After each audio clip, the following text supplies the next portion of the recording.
What's up, everybody? It's your man's KJ the Great, dropping another edition of All Sports Media TV. But first, I want to say, I hope and pray everything is great your way. Now, we've got some unfortunate breaking news in the sport of boxing. Man, I've been waiting to do this video all day. So, as you guys know, the PBC and Amazon Prime Video were supposed to hold their inaugural pay-per-view event March 30th this year. We're still going to have it, but the fighters were Keith one time Thurman versus Tszyu. Now, this fight was scheduled to be at a catch weight of 155, 156, somewhere around there. The WBO did come out and say that if Tszyu lost, he was going to lose his title, although the title was not on the line.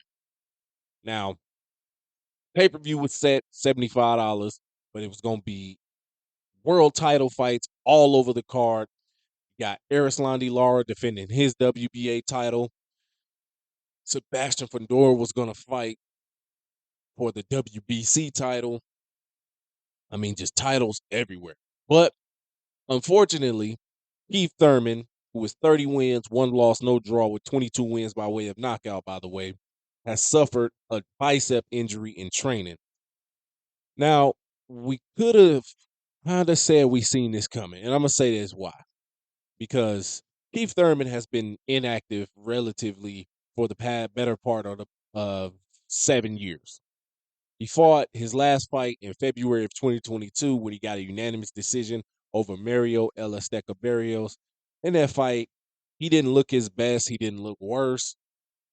Mario Barrios was touching him to the body, hurting him from time to time throughout the fight. So you could tell Keith Thurman was just kind of showing ring rust, and you don't necessarily want to say a decline, but you could just tell the inactivity is what was getting to him. He's 5'7", and now they've got a replacement fighter, and the fighter I just mentioned, Tower Inferno, Sebastian Fundora, who is 20 wins, one loss, one draw, with 13 wins by way of knockout. In his last fight against Brian Mendoza last April, he was stopped in the 7th round of that fight. Brian Mendoza caught him, boom, boom, and he was down for the count, flatlined, as some people would say. He went into that fight as a heavy favorite. Now you gotta think though. Sebastian Fundora, he's 6'5", 6'6" at 154 pounds, so he poses a challenge for anybody. He's a southpaw as well. He's a pressure fighter, come forward fighter. Um, he has a good to high work rate, and it's just nonstop pressure. So he's gonna step in for Keith Thurman. So what kind of challenge does this pose for Tszyu, who is 24 wins, no losses, no draws, with 13 wins by way of knockout? I personally think where Tszyu is in his career, he's gonna chop the tree down. Remember, Tszyu is about what, 5'8", 5'10", around there. Sebastian Fundora is 6'5". He's gonna find a way to chop the tree down. And I was planning on giving you guys my final predictions next week for Keith Thurman and Tszyu, but I can give you my final predictions now, as far as opposed to as for where this fight is going. Now, they're keeping this fight on pay per view, which I will say we want to talk about this a little bit. They're keeping this fight on pay per view, and a lot of people are just up in the air about it because Tszyu, he's not that big of a star here in the States, this being like his first big time fight in the States or outside of Australia. He's fought, the pay-per-view route down there, but outside of there, he hasn't had that. And Sebastian Fundora, he's no superstar himself.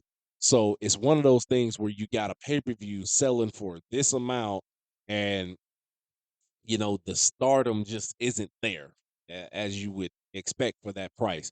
A lot of people were saying, well, if you're gonna keep it on pay per view, why not just drop it down to $49.99, you know, $39.99? Yeah, I've seen it all today. um, but the PBC, they're trying to get it kicked off as best they can. They're trying to move here, maneuver there, get everybody, fights lined up, so they could keep this event going.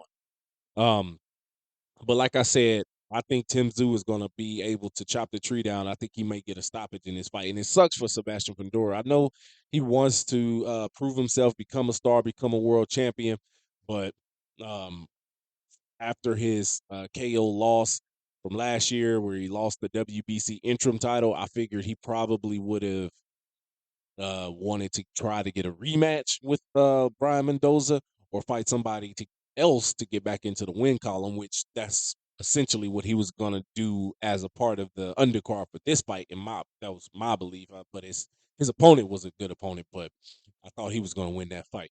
Now with this, Tim Tszyu, he's like a bull in a china shop, man. The way he won, he had an explosive 2023, beating Tony Harrison, Brian Mendoza, Carlos Ocampo with a first round knockout. I mean, this guy is on a mission. He's still calling for the Jamel Charlo fight because he said the belts, regardless if the belts are there, he wants that fight because he wants to prove himself and he wants to it's that old school style. You want the glory and all that comes with it. A lot of fighters these days, they fight for money. They fight for, to keep their O. But Tim Tszyu, he seems to be the type of fighter that's what you would call a throwback fighter. And I like it. And I like it. And I think he's going to win this fight. I think he may end up stopping Fundora somewhere mid to late rounds. But we'll revisit this topic real soon. Make sure you guys hit that like button. And if you haven't noticed already, the shirts are in. God and Grind, as you can see in the back right there. Go ahead and place your order. I do ship, and I'll bring them to you if you're in the town. Thank you. Peace.